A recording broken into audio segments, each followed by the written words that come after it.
आज हम आपको लेकर चल रहे हैं हैदराबाद के सबसे मशहूर और रहस्यमय किले की ओर। उसकी कहानी को सुनते हैं। सल्तनत और सुल्तानों के बनने बिगड़ने की संपूर्ण दास्तान हूं मैं। वक्त की ऊंची मीनार पर बैठा मैं निहार रहा हूं गोलकुंडा को। बड़ी दिलचस्प है इसकी भी दास्तां। आइए दिखाता सुनाता हूं।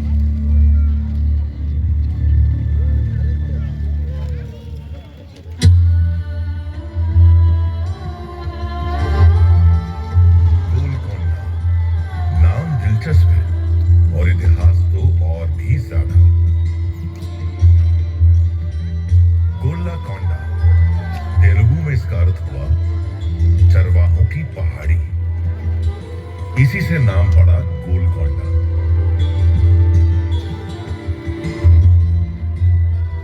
पास में एक पुरानी बस्ती थी, नाम था मंगलापुरम।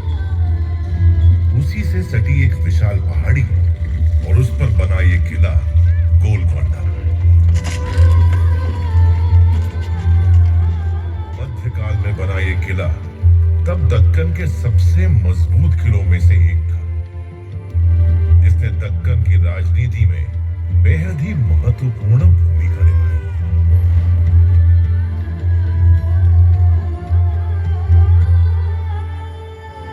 सदी 12वीं थी। आज का तेलंगाना तब तेलिंग कहलाता था। गोलकोंडा तब उन्हीं काकतीय राजाओं के अधीन आता था। काकतीय यहाँ के मूल हिंदू शासक थे और अपने समय में बेहद शक्तिशाली थे।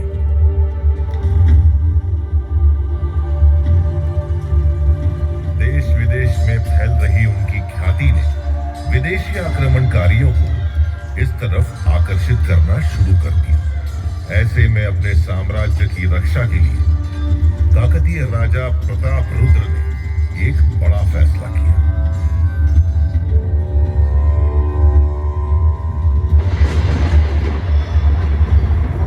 मैं काकतीय नरेश प्रताप रुद्र गोलकुंडा दुर्ग को और सुदृढ़ करने का आदेश देता हूं। ऐसा होने से ये दुर्ग देवगिरी की ओर से होने वाले आक्रमणों से निसंदेह हमारी रक्षा करेगा और शत्रु को मुंह तोड़ प्रत्युत्तर देने में हम अत्यधिक सक्षम होंगे।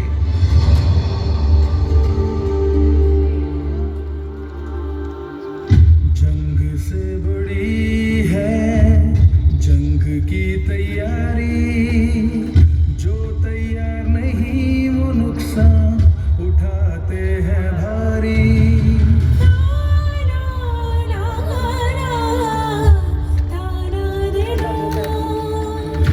जंग से बड़ी है जंग की तैयारी, एकजुट रहेंगे तो पड़ेंगे हम भारी।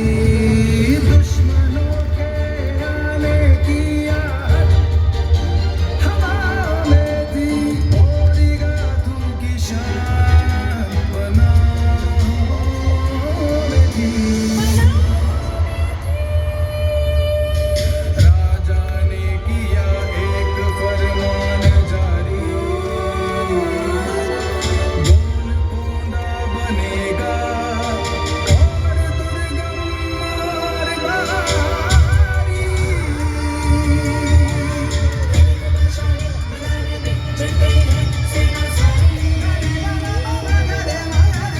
क्योंकि जंग से बड़ी है जंग की तैयारी, जंग से बड़ी है जंग की तैयारी, जो तैयार नहीं रुक सा उठाते हैं भारी।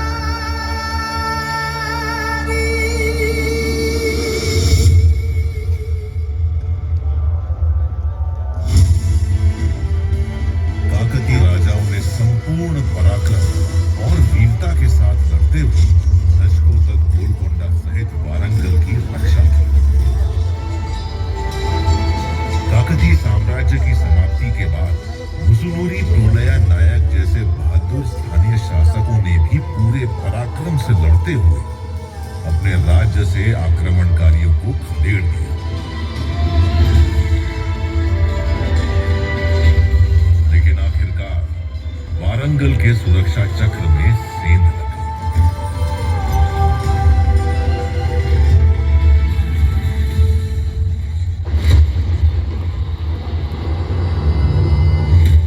वक्त ने एक बड़ी करवट ली। दिल्ली सल्तनत के एक वजीर अलाउद्दीन हसन बहमन शाह ने दक्कन में बहमनी सल्तनत की नींव रख दी।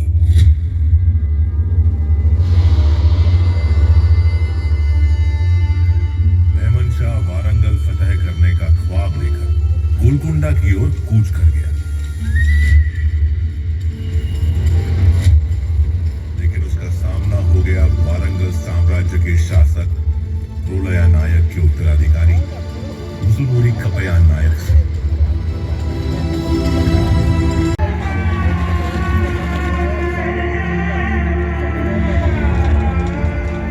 सिर्फ 2 दशक ही बीते थे। रेचलरा पद्मनायक राजा अनपोटा नायक ने बहमनी सेना की मदद से मुसुनूरी कपया नायक की हत्या कर दी और उसके बाद बहमनी सुल्तान महमूद शाह ने गोलकोंडा के साथ साथ वारंगल पर भी कब्जा कर लिया और इस तरह वारंगल और गोलकोंडा पर हिंदू राजाओं के प्रभुत्व का अंत हो गया।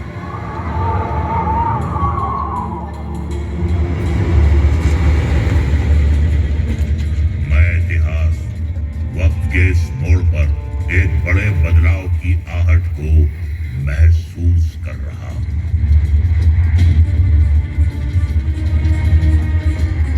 चौदहवें बहमनी सुल्तान महमूद शाह के दरबार में दूर देश पर्शिया यानी ईरान के हमदान शहर से कुली कुतुब शाह का आगमन होता है।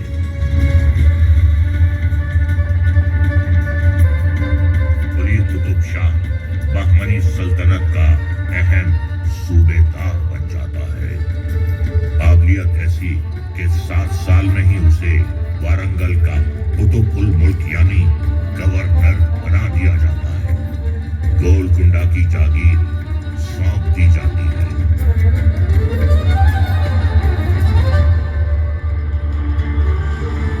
वक्त के पन्ने पर गोलकुंडा एक नया हस्ताक्षर करता है। बहमनी शासन का अंत हो जाता है। कुली कुतुब शाह खुद को गोलकुंडा का नया सुल्तान घोषित कर देता है।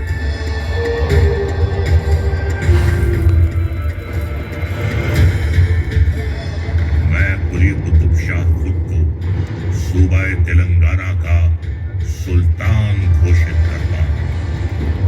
सल्तनत अब से कुतुब शाही सल्तनत के नाम से जानी जाएगी। विलायत गोलकुंडा सल्तनत की दारुल हुकूमत होगी।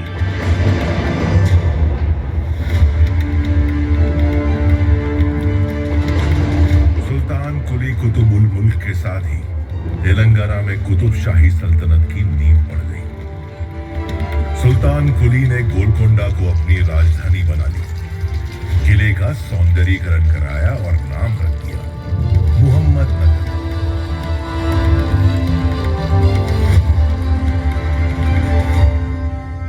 कुतुब शाही सुल्तानों ने योजनाबद्ध तरीके से किले में कई महल, बाग, मस्जिद और सार्वजनिक उपयोग की कई इमारतें बनवाई।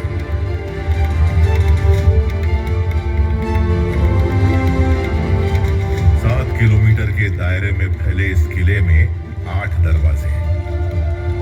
प्रवेश द्वार बाला हिसार के आगे दीवाने खास और दरबार है। उसके बाद सुल्तान का निवास और रानी का महल है।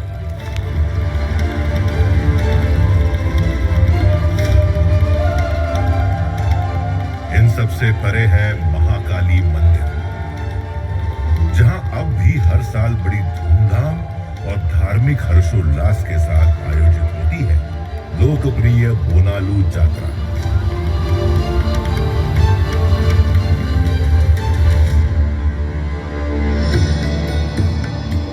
सुल्तान कुली के बाद उनके तीसरे बेटे जमशेद कुली कुतुब शाह सुल्तान बन बैठे। बड़े भाई जमशेद कुली के साथ चले लंबे संघर्ष के कारण छोटे भाई इब्राहिम कुली को गोलकोंडा छोड़कर मजबूरन विजयनगर साम्राज्य में राम राय के अधीन शरण लेनी पड़ी। शासन के साथ साथ ही हुए थे कि जमशेद कुली की मौत हो गई। तब विजयनगर से वापस आकर इब्राहिम कुली ने खुद को गोलकोंडा का सुल्तान घोषित कर दिया। उन्हीं के शासन में एक झील का निर्माण हुआ। झील का नाम उनके दामाद प्रसिद्ध सूफी संत हुसैन शाह वली के नाम पर हुसैन सागर रखा गया। इब्राहिम कुली ने मूसी नदी से आगे गोलकोंडा का विस्तार करना शुरू किया। इस कार्य को पूरा किया उनके बेटे सुल्तान मोहम्मद कुली ने।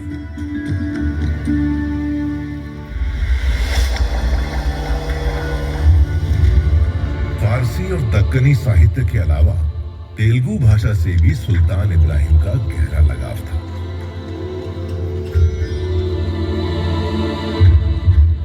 गोलकोंडा में तेलुगु शिक्षा को संरक्षण देने वाले वे पहले शासक थे। तेलुगु कवि अदंकी गंगाधर कवि, कंडुकूरी रुद्र कवि और कई दूसरे तेलुगु कवि अक्सर उनके दरबार में कविताएं पढ़ा करते थे। अदंकी गंगाधर कवि को तो उन्होंने अपना दरबारी कवि ही नियुक्त कर लिया था। तेलुगु साहित्य में सुल्तान इब्राहिम को मल्लिका भरम कहा गया। प्रसिद्ध तेलुगु साहित्यकार कंडुकुरी रुद्र कवि अपनी रचनाओं से लोगों की सामाजिक चेतना जगा रहे थे। यक्षगान को लोकगीत और नाट्य दोनों रूपों में लिखकर उन्होंने इतनी ख्याति हासिल कर ली कि सुल्तान इब्राहिम कुली खुद उनके मुख से सुनकर उसका आनंद उठाना चाहते थे।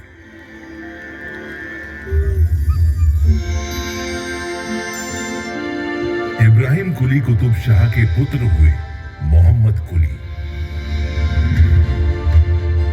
किशोरावस्था में ही मोहम्मद कुली की मुलाकात हुई मूसी नदी के उस पार चिचलम गांव की भागमती से। दोनों का प्रेम परवान चढ़ने लगा।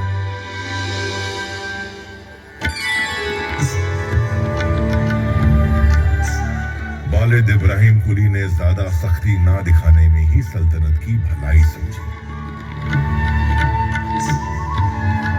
और इस तरह भागमती और मोहम्मद कुली एक दूजे के हो गए।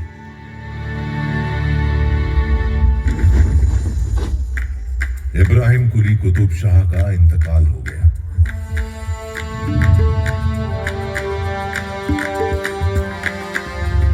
शहजादे वारिस मोहम्मद कुली कुतुब शाह गोलकोंडा के सुल्तान बन गए। उम्र थी मात्र 14 साल। मोहम्मद कुली खुद उर्दू कविताएं लिखते थे।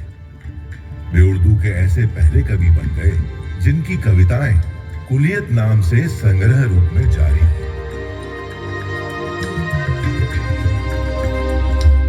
वास्तुकला की इस्फहानी शैली का प्रयोग करते हुए मोहम्मद कुली ने शहर हैदराबाद बसाया। ईस्वी सन 1591 में चार कमान प्लाजा के बीच विश्व प्रसिद्ध चार मीनार की तामीर करवाई। 11 सुंदर बाग लगवाए और शहर का नाम दिया भागनगर।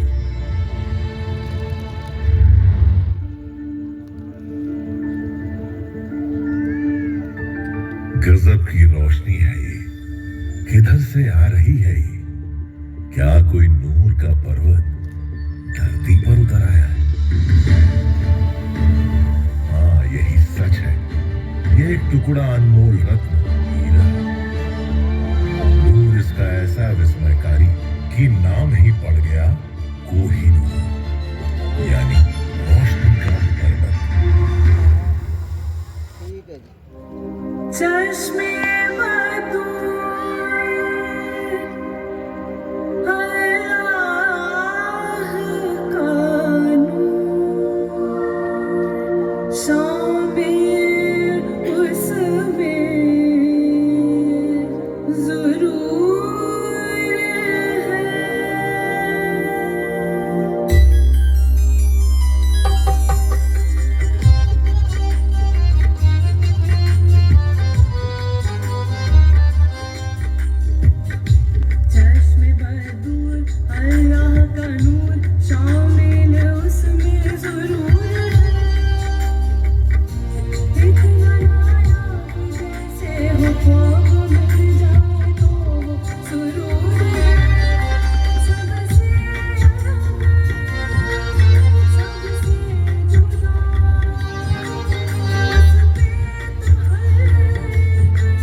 के बाद सुल्तान बने उनके दामाद मोहम्मद कुतुब शाह ने हैदराबाद में मक्का मस्जिद का निर्माण करवाया।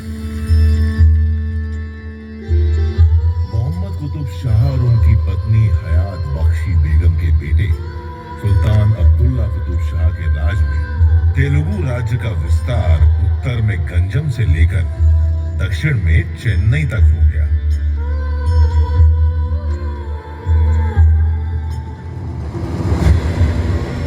इसी बीच मुगल बादशाह शाहजहां का बेटा औरंगजेब दिल्ली से आकर दक्कन साम्राज्य का गवर्नर बन बैठा। बाकी मौका मिलते ही वो गोलकोंडा पर चढ़ाई कर दी।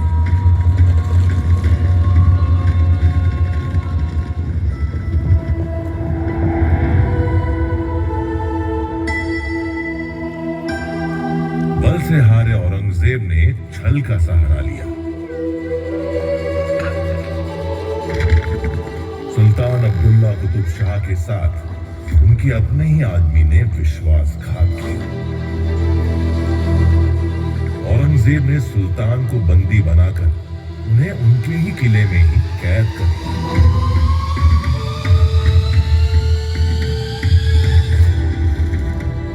एक रणनीति के तहत अब्दुल्ला कुतुब शाह की मां हयात बख्शी बेगम ने औरंगजेब के सामने एक संधि का प्रस्ताव रखा।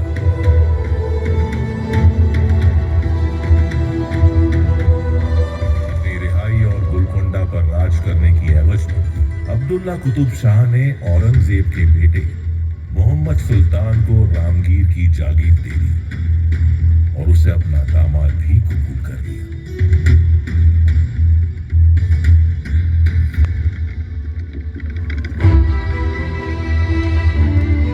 अब्दुल्ला कुतुब शाह के इंतकाल के बाद गोलकोंडा के नए सुल्तान के तौर पर ताना शाह के नाम से प्रसिद्ध उनके दामाद अबुल हसन की ताजपोशी हुई।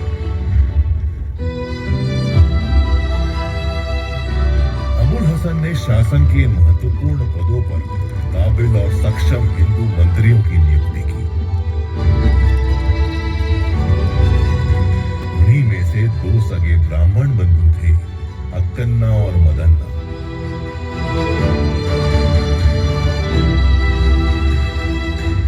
अबुल हसन के राज में मराठा अधिपति छत्रपति शिवाजी महाराज ने 2 बार गोलकोंडा का दौरा किया।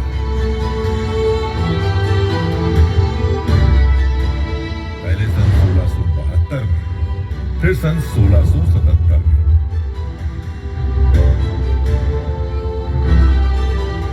औरंगजेब की बदनीयती को भांपते हुए छत्रपति शिवाजी महाराज ने औरंगजेब के खिलाफ लड़ने में अबुल हसन की भरपूर मदद की।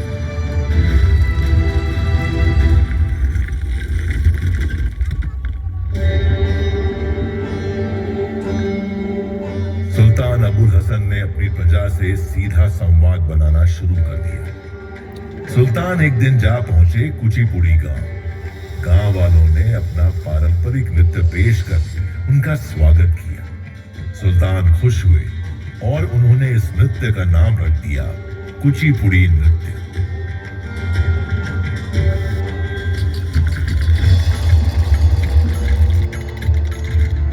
मदन्ना के भतीजे कनचरला गोपन्ना को भद्राचलम का तहसीलदार नियुक्त किया गया। भगवान श्री राम के अनन्य भक्त कनचरला गोपन्ना ने भद्राचलम में रामचंद्र मंदिर के जीर्णोद्धार में राजकीय खजाने की कुछ रकम खर्च कर दी। इस बात से खफा अबुल हसन ताना शाह ने उन्हें गोलकोंडा किले में कैद कर दिया। कहते हैं तब स्वयं भगवान श्री राम सुल्तान अबुल हसन के सपने में प्रकट हुए और उन्होंने चोरी की रकम के बराबर स्वर्ण मुद्राएं सुल्तान को देकर अपने भक्त कनचरला गोपन्ना को रिहा करा दिया।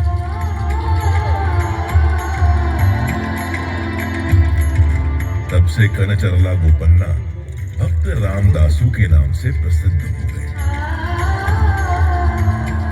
राम भक्ति की यह अद्वितीय कथा आज भी यहाँ जनमानस में बसी हुई है। रामदासू कीर्तन के नाम से प्रसिद्ध कर्नाटक संगीत का महत्वपूर्ण हिस्सा बन गई।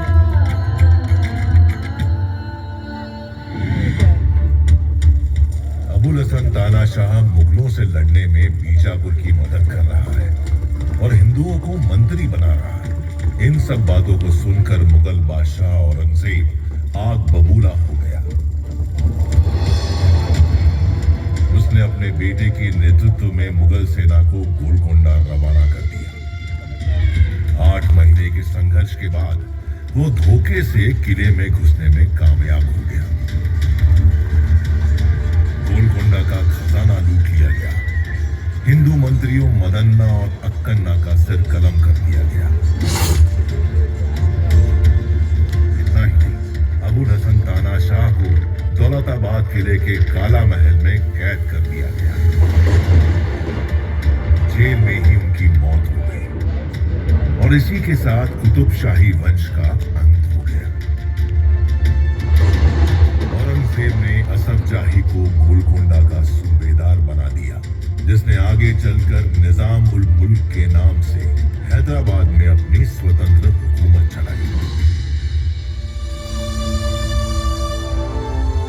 कभी गर्व, गौरव और शानो शौकत की प्रतीक रही गोलकोंडा की दीवारें, मीनारें और इमारतें सदियों तक मुगल हुक्मरानों के दिए घावों को सहलाती रही, सिसकती रही। पर सच ये भी है कि वक्त बड़े से बड़े घावों को भर देता है। राजशाही का समय बीता, सदियां बीती, भारत आजाद हुआ। सितंबर 1948 में हैदराबाद और गोलकोंडा भी असफ जाही शासन से मुक्त हो गए। स्वतंत्र भारत की गणतांत्रिक शासन व्यवस्था ने एक बार फिर मौका दिया गोलकोंडा को मुस्कुराने का।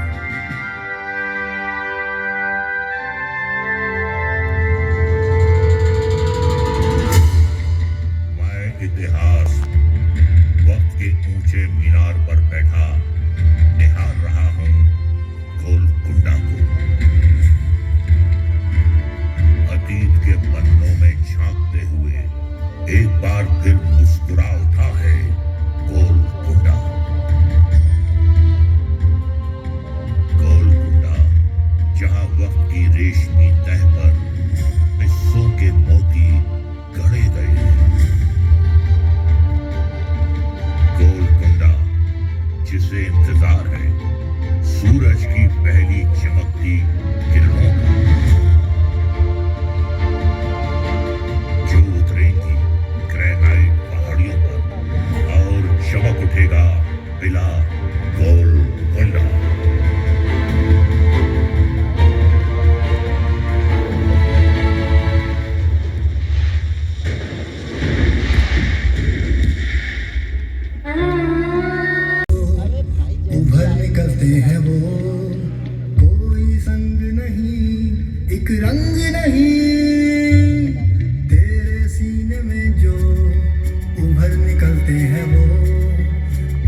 शहर